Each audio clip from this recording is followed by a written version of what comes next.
Do you enjoy Chinese folk horror and supernatural stories? Then you are in the right place. Some stories should only be told after dark. My name is Chen. For more than 40 years, I worked in an old archive room. It was a quiet place, filled with wooden cabinets, yellowed papers, village records, and files that almost no one came to read anymore. Most of those files were ordinary. Land disputes, family records, flood reports, missing animals, repairs to old roads, a lost chicken here, a stolen cow there. Nothing unusual. But every once in a while, I would find a file that felt different. No official stamp, no clear conclusion. Sometimes, not even a proper date. Just a few yellow pages tied together with red string, hidden deep inside a cabinet. When you opened those files, the paper always had a damp, old smell, as if someone, many years ago, had written down something in a hurry, but had been too afraid to write it clearly. Tonight, I want to tell you about one of those files. On the cover, someone had written only 2 words. Huang Xian, the Yellow Immortal. In northern China, old people used to say that not every animal in the mountains was only an animal. A fox that lived too long might learn to imitate people. A snake that stayed near one family for generations might be guarding the house. And a weasel. A weasel was something you did not laugh at. In some villages, people did not call it a weasel. They called it Huang Xian, the Yellow Immortal. Not because it was good, not because it was evil, but because it was something ordinary people did not fully understand. There was an old belief that some creatures could hide in the dark corners of the world for many years, slowly learning, slowly changing.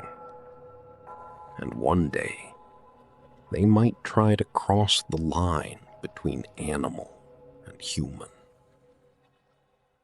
But they could not do it alone. They need a word from a human mouth. In Chinese folklore, this is sometimes called Tao Feng. It means something like asking for recognition, asking for a title, asking a human being to say what it is. And the question was usually very simple. Do I look human to you? If you said yes, maybe you helped it become something more than an animal. If you said no, maybe you destroyed years of its effort. And if you laughed at it, old people said you should never laugh. The file I found was about a small village at the foot of a mountain. The year was not written clearly. The ink had faded. But from the paper and the handwriting, I guessed it was from the late 1950s or early 1960s. The village was poor. There were no street lights at night. Outside the village, there were only mud roads, bare trees, dry grass, and the sound of wind moving across the hills. The file inside was a young man named Liu Sheng. He was 23 years old, strong, stubborn, and like many young men, he did not believe the stories told by the old people. But this file was different from the others. Near the back of the file, there was a note saying that the following account had been taken from Liu Sheng's own words many years later, when he was already an old man. So tonight, I will not tell this part like a report. I will let Liu Sheng speak for himself. I was 23 that winter. At that age, a man thinks he is too strong to be afraid of old stories. When I was a child, my grandmother told me many rules. She told me that if someone called my name after midnight, I must not answer. She told me that if I heard footsteps behind me on a mountain road, I must not look back. And more than once she told me this: if a yellow weasel ever stood on two legs and asked me what it looked like, I must not answer too quickly. Every time she said it, I laughed. I thought old people only told those stories to scare children. But later, I learned something. Sometimes old people are not trying to scare you. Sometimes they are trying to keep you alive. One evening, I went to a neighboring village to help repair a roof. It was winter, and the sun went down early. By the time I finished, the sky was completely dark. Back then, we had no flashlights and no streetlights. I carried a small oil lamp in one hand and my tools on my back. The road home passed by an old shrine near the woods. No one used that shrine anymore. Half of the roof had collapsed. Door hung crooked. The face of the statue inside had worn away until no one could tell who it had once been. Even during the day, villagers did not like to look at that place for too long. After dark, most people avoided it completely, but I was not afraid. I had walked that road many times. All I wanted was to get home, drink something warm, and sleep. But when I reached the old shrine, I saw something standing in the middle of the path. At first, I thought it was a child, a small body, thin shoulders, standing very still. I remember thinking, whose child would be out here in the cold at this hour? Then the wind shook my oil lamp. The light moved across its face, and I saw that it was not a child. It was a weasel, a yellow-brown weasel. But it was not crouching on the ground. It was not running on all fours. It was standing on its hind legs, like a person. Its two front paws were raised in front of its chest, almost like an old man making a polite bow. I stopped walking. The weasel did not run. It only looked at me. Even now, I still remember its eyes. They were too still. Animal eyes are not like that. Animals blink. They look around. They search for danger. They look for a way to escape. But this thing watched me the way one person watches another. Then it opened its mouth, and in a thin voice, like an old woman speaking through a cracked door, it asked me, "Do I look human to you?" My legs went cold. I had heard those words before. My grandmother had warned me. If a yellow one stops you at night and asks what it looks like, do not answer too quickly. When I was a child, I laughed at that warning. But at that moment, I could not laugh. The weasel bowed to me again. Then it said, "Young man, look carefully. Do I look human?" I lifted the oil lamp a little higher. Its shadow stretched behind it, long and thin across the cold ground. For a moment, I wanted to say yes. Just one word, yes. Then maybe it would let me go home. But deep down, I knew this was not a normal question. It was not asking what my eyes could see. It was waiting for me to speak. It was waiting for me to give it something, a name, a shape, permission. So I lowered my eyes and avoided looking directly at its face. Then I said, "It is too dark. I cannot see clearly." The weasel did not move.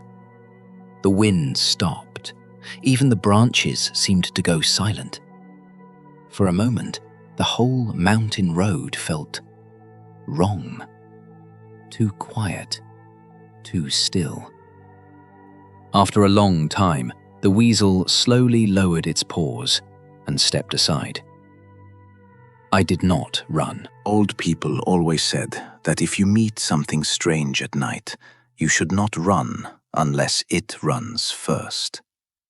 So I walked, step by step. I passed the old shrine. I passed the weasel.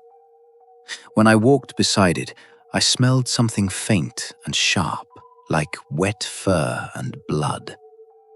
I did not look back, but after I had walked about 10 steps, I heard its voice behind me again. This time, it sounded closer. It said, "Then come back tomorrow night. Look again." I did not answer. I went home, barred the door, and sat there until morning without even taking off my shoes. The next morning, I told my grandmother everything. I told her about the old shrine. I told her about the weasel standing on 2 legs. And I told her the question it had asked me. Do I look human to you? My grandmother listened without interrupting. When I finished, her face had gone pale. For a long time, she did not speak. Then she stood up, locked the front door, and told me not to step outside. Before noon, she went to the next village and brought back an old Taoist priest. He was not like the priests I had seen at festivals. He did not smile. He did not speak loudly. He was thin, with grey hair tied behind his head, and he wore an old dark robe that smelled faintly of smoke and dried herbs. On his back, he carried a cloth bag. Inside were yellow talisman papers, a small bronze bell, a wooden sword, red thread, a bowl of clean water, and a bundle of incense. When he entered our house, he did not ask many questions. He only looked at me once. Then he looked toward the direction of the old shrine. After a while, he said, "You answered carefully. But something still followed you home." That afternoon, he set up a small altar in our main room. He placed 3 bowls of rice on the table. He pressed yellow talismans against the doorframe and tied red thread around the legs of my bed. Then he lit incense. The smoke rose straight up at first, but when he began to ring the bronze bell, the smoke bent sideways, as if something invisible had walked through the room. My grandmother made me sit behind the altar. The Taoist priest told me not to speak, no matter what I heard, no matter whose voice called me, no matter what stood outside the door. I was not allowed to answer. That night, I became very ill. At first, I only felt cold. Then my whole body began to burn. My grandmother said I kept talking in my sleep. Sometimes I spoke in my own voice. Sometimes, she said, I spoke like an old woman. And once, just before dawn, I opened my eyes and asked her, "Do I look human?" I do not remember saying it. I only remember the sound of the bronze bell, again and again. Far away at first, then close to my ear. The Taoist priest stayed beside my bed all night. He burned talisman after talisman. He dipped his fingers into the bowl of clean water and flicked it toward the corners of the room. He whispered words I could not understand. Outside the house, something scratched at the door until sunrise. Not loudly, just slowly. Once, then again, then again. By morning, I was barely breathing. My grandmother later told me that the Taoist priest had prepared for the worst. He placed one last talisman on my chest. Then he leaned close to my ear and said, "You are not the one who must answer. Go back." After that, I slept for 3 days. When I woke up, the red thread around my bed had turned black. The bowl of clean water on the altar had become cloudy, and the Taoist priest was gone. My grandmother said he left before dawn. You lived. That is enough. For many years after that, I never went near the old shrine again. But sometimes, when winter came and the wind moved through the dry grass, I would hear a thin voice from very far away, not calling my name, not asking me to come back, only asking the same question, again and again. Do I look human to you? Many years later, I became an old man myself. Someone once asked me whether the story was true. I told him I did not know. I only knew that after that winter, I never saw the weasel by the old shrine again. But sometimes, when it snowed heavily, I would see a line of tiny footprints along the road outside the village. The footprints would follow the road all the way to the village gate. Then they would stop, as if whatever made them had decided not to enter. At the bottom of the page, someone had written one final sentence in red ink. The words were small. The pressure of the brush was heavy. Do not answer strange questions at night. So, if one day you are walking alone in the dark and you see a small animal standing too straight, too still, if it raises its front paws like a person, if it looks into your eyes and asks, "Do I look human to you?" Be careful. Some questions are not asking for the truth. Some questions are asking for permission. And once your mouth gives it, you may never be able to take it back. This was Grandpa Chen's folk horror. Next week, I will open another file of old China.